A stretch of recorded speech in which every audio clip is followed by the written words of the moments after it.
হরে কৃষ্ণ। সুপ্রিয় ভক্ত সজ্জন সবাইকে কৃষ্ণ প্রীতি ও শুভেচ্ছা। আমি এখন শ্রীমদ্ ভগবদ গীতার প্রথম অধ্যায় বিষাদ যোগ এর 30তম শ্লোক পাঠ করার চেষ্টা করব। কৃপা করে ভুল ত্রুটি মার্জনা করবেন। হরে কৃষ্ণ। ওম অজ্ঞেন তিমিরান্ধ্রস্য জ্ঞানাঞ্জনশলাকয়া চক্ষুरुन्मीलितं येन तस्मै श्रीगुरुवे नमः।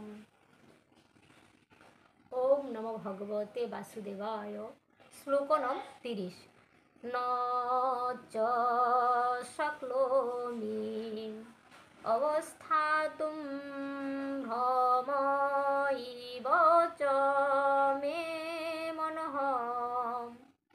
নির্মিতানি চ পশ্যামি বিপরীতানি কেশবম। অনুবাদ: হে কেশব, আমি এখন স্থির থাকতে পারছি না।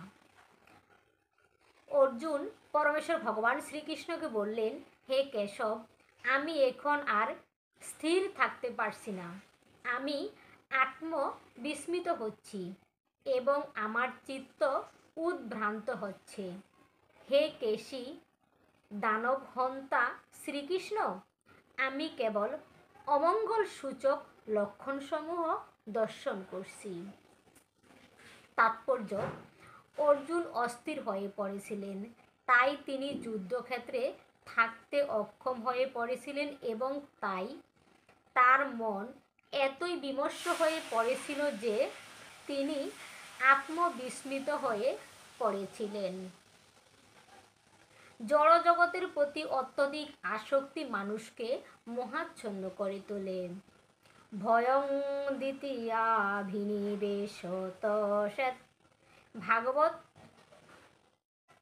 11 স্কন্দের 2য় অধ্যায়ের 37তম শ্লোকে এই ধরনের ভীতি ও আত্মবিস্মৃতি তখনই দেখা দেয় যখন মানুষ জড় শক্তির দ্বারা অত্যন্ত প্রভাবিত হয়ে পড়ে।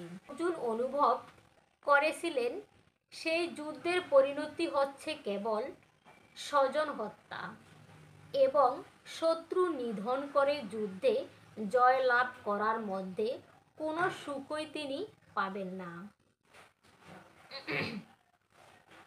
সেই যুদ্ধের পরিণতি হচ্ছে কেবল স্বজন হত্যা এবং এভাবে শত্রু নিধন করে যুদ্ধে জয় লাভ করার মধ্যে কোনো সুখই তিনি পাবেন না। এখানে নির্মিতানি বিপরীতানি কথাগুলি তাৎপর্যপূর্ণ।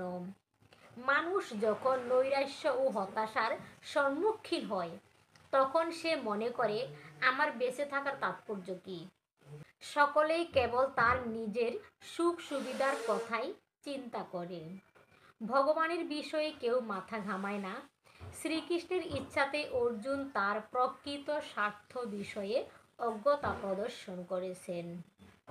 মানুষের প্রকৃত স্বার্থ নিহিত রয়েছে বিষ্ণু অর্থাৎ শ্রীকৃষ্ণের মাঝে। মায়াবদ্ধ জীবেরা এই কথা ভুলে গেছে, তাই তারা নানাভাবে কষ্ট পায়। এই দেহাত্ম বুদ্ধির প্রভাবে মোহাচ্ছন্ন হয়ে পড়ার ফলে অর্জুন মনে করেছিলেন তার পক্ষে কুরুক্ষেত্রের যুদ্ধে জয়লাভ করাটা হবে গভীর মর্মবেদনার কারণ। গীতা মাহাত্ম্যম। গীতা ধারণশীলেশ্বর প্রাণায়াম পরস্যচ নৈব সন্তি হি পাপানি পূর্বজন্ম কৃতানি চ।